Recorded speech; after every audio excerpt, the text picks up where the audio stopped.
Hello friends, welcome to our class. आज हम start कर रहे हैं करंट माई इम्पॉर्टेंट टॉपिक को, जो है कि हमारे 8वें वेतन आयोग के बारे में। आखिर ये चर्चा में है कि अब हम इस पे बात करते हैं। मीडिया रिपोर्ट के मुताबिक 8वां वेतन आयोग अप्रैल 2025 से शुरू हो सकता है। वही 8वें वेतन आयोग द्वारा लिए गए निर्णय, समीक्षा और सुझाव अगले साल जनवरी 2026 से लागू हो सकता है। तो कई प्रकार के जो न्यूज़पेपर हैं उन्होंने इसे कवर किया और ये न्यूज़ है हिंदुस्तान की। आमतौर पर सरकार हर 10 साल में वेतन आयोग की बैठक करती है। इस बैठक के दौरान केंद्रीय कर्मचारियों की सैलरी को लेकर कई महत्वपूर्ण निर्णय लिए जाते हैं। इसके साथ ही केंद्र सरकार पेंशन भोगियों और सरकारी कर्मचारियों को सैलरी में मिलने वाले अन्य लाभ जैसे भत्ता को लेकर के भी फैसले लेती है। बैठक के दौरान महंगाई, अर्थव्यवस्था और जीवन यापन पर लगने वाले खर्च को देखकर सैलरी में महत्वपूर्ण बदलाव किए जाते हैं।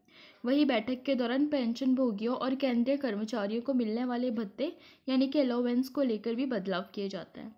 इस बढ़ोतरी से लगभग 50 लाख कर्मचारियों और 65 लाख पेंशन भोगियों को फायदा मिल सकता है, इसमें ऐसा कहा गया है। आमतौर पर सरकार हर 10 साल में ऐसी वाली बैठक करती है। अब हम बात करते हैं आखिर कितनी बढ़ सकती है सैलरी। मीडिया रिपोर्ट की माने तो अभी एक मिड लेवल कर्मचारी को हर साल लगभग 1 लाख रुपए सैलरी मिल जाती है। ये सैलरी टैक्स डिडक्शन से पहले की है। केंद्रीय कर्मचारियों की सैलरी में बढ़ावा बजट के एलोकेशन पर निर्भर करता है।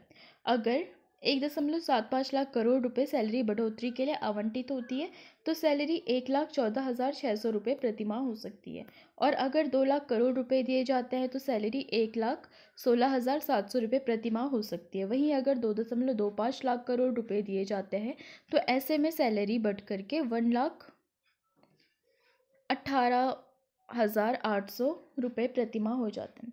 हालांकि ये बात ध्यान देने वाली है कि सैलरी बढ़ोतरी को लेकर अभी तक किसी भी तरह की पुष्टि नहीं बताई गई है और ये सिर्फ एक अनुमानित आंकड़े हैं, यानी कि अनुमान के आधार पर ऐसी अभी कोई ऑफिशियल जानकारी प्राप्त नहीं हुई है। अब हम बात करेंगे कि ये लागू कब होगा। तो जो वेतन आयोग है उसको लेकर अभी तक कोई ऑफिशियल घोषणा नहीं की गई। मीडिया रिपोर्ट के मुताबिक 8वां वेतन आयोग अप्रैल 2025 से शुरू हो सकता है।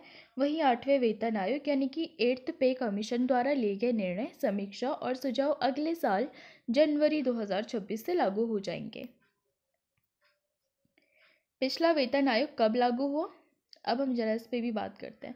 जानकारी के मुताबिक 7वें वेतन आयोग को लेकर सरकार ने 1.02 लाख करोड़ रुपए आवंटित किए थे। वैसे तो ये जनवरी 2016 से लागू कर दिया गया था, लेकिन सरकारी कर्मचारियों और पेंशन भोगियों को इसका असर जुलाई 2016 में देखने को मिला था। इस बैठक के सुझाव के तहत सरकार ने बेसिक सैलरी को 7,000 रुपये से बढ़ा करके 18,000 रुपये कर दिया था। तो मुझे लगता है कि आपको कंटेंट मिल गया होगा और आपको पसंद भी आया होगा। अगर आपको पसंद आया तो लाइक कीजिए, शेयर कीजिए, सब्सक्राइब कीजिए, ताकि आपको ऐसा कंटेंट मिलता रहे।